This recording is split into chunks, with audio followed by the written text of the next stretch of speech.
Pembalasan TNI dimulai kejar pasukan Tiongkok yang lari di Laut Cina Selatan. TNI dan rangka mempertahankan.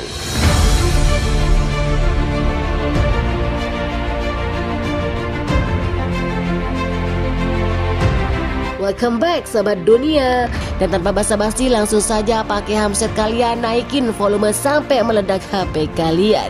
Dan tanpa basa-basi, apa passwordnya? Cekicrot. Kaburnya pasukan Tiongkok dari perang terbesar di Laut Cina Selatan setelah pasukan Cina kebingungan oleh serangan balik TNI yang berhasil menghancurkan kapal induk dan menembak jatuh. Indonesia berjaya dan terus menggencarkan serangan. Sesuai dengan perintah operasi Satuan Atas telah berhasil menghancurkan kekuatan musuh.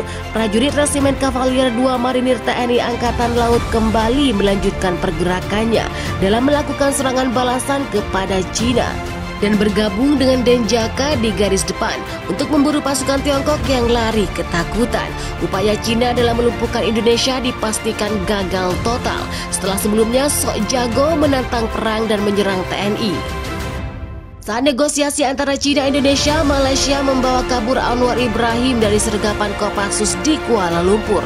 Pesawat komando TNI melaporkan prajurit mampu menuntaskan dengan melakukan strategi bertempur, teknik penerobosan beberapa ranjau secara cepat dan menghambat rudal-rudal besar milik sekutu Cina dengan bantuan Rusia. Serangan balasan dari pasukan Indonesia berhasil membuat Cina perlahan mundur. Dikabarkan telah mengirim pasukan tambahan untuk langsung menyerang sebelum pasukan Tiongkok tiba di perbatasan negara mereka. Bahkan di beberapa wilayah laut, pasukan Cina menarik diri dengan tergesa-gesa dan meninggalkan kapal-kapal kecil mereka setelah mundur dari lautan Cina Selatan.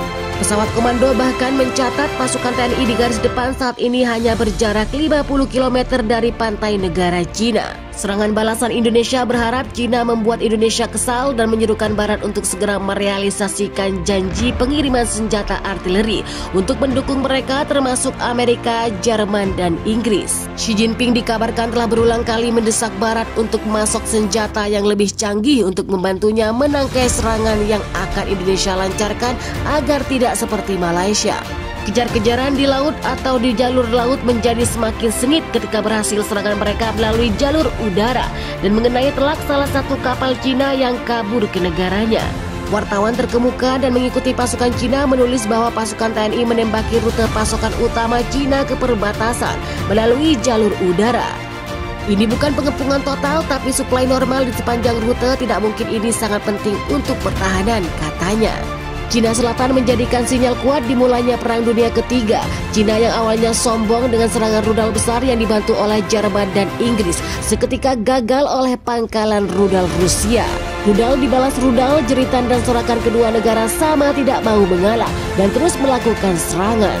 Menurut laporan informasi kami di lapangan, Indonesia yang berhasil menangkal serangan rudal Cina dan sekutu melancarkan serangan balasan lewat jalur udara. Kementerian Pertahanan Indonesia mengumumkan Angkatan Udara dan Garuda TNI telah menembak jatuh 5 jet tempur.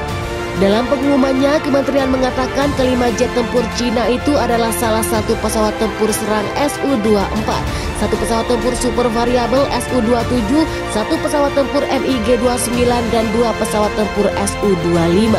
Juru bicara kementerian mengumumkan Su-27 ditembak jatuh di perbatasan Indonesia-Cina setelah penangkal periode aktif oleh jet tempur Garuda milik TNI Angkatan Udara. Sedangkan 4 pesawat lainnya ditembak jatuh di atas langit pasukan Cina sendiri.